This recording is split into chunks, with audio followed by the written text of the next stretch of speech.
বিৰাট ভোক লাগিছে গাইজ কোনখন হোটেলত যাওঁ ঠিক কৰিব পৰা নাই আহক মোক পাৰ্টনাৰক সুধো সুনিতা সুনিতা কোনখন হোটেলত যাম খাব ৰাভা হোটেল কৃষ্ণনগৰ বজাৰত যে আছে এইখন তো বলক গাইজ আজি আমি যাম ৰাভা হোটেললৈ ৰাওনা এয়া আমাৰ ধন্যৰ ওচৰলৈ যাম এইখনেই হ'ল মোৰ ধন্যখন এইখনতে উঠি আমি এতিয়া জাপৰিকত থকা ৰাভা হোটেললৈ যাম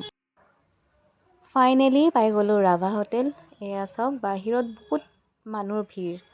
সুনিতা কিবা কৈ আছিলে মোক এয়া চাওক এইখন ৰাভা হোটেল বহুত দিনৰ পৰা শুনি আছিলোঁ আমি এয়া হওক আমি ভিতৰলৈ যাওঁ চাওকচোন ইমান ভিৰ বাপৰে বাপ সঁচাকৈ দেই মানুহ মানে ৰৈ থাকে বাহিৰত মানে কেতিয়া খালী হ'ব তাৰপিছত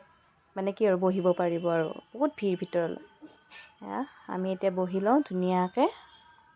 সেইটো হ'ল নৰ্মেল ভেজ থালি আৰু চাওক দালি দিছে পেটু ভাজি দিছে আৰু অলপমান কিবা ভাজি আৰু বেঙেনা মটৰ মিক্স কৰি এনেকৈ ভাজি দিছে ছাইডত নেমু টেঙা আৰু আচাৰ সেইটো হ'ল তিলেৰে বনোৱা গাহৰি এয়া পিচবোৰ চাওকচোন ইমান যে ডাঙৰ ডাঙৰ আৰু এইটো লাই শাকেৰে বনোৱা গাহৰি আৰু এইটো যিটো আমি নৰ্মেল লগতে দিয়ে খুব টেষ্টি আছিলে খাবলৈ এইফালে আমাৰ সুনিতা ষ্টাৰ্ট হৈয়ে গ'ল মানে তাই ৰখিবৰ সময় নাই আৰু পূৰা ষ্টাৰ্ট কৰি দিছে আৰু মানে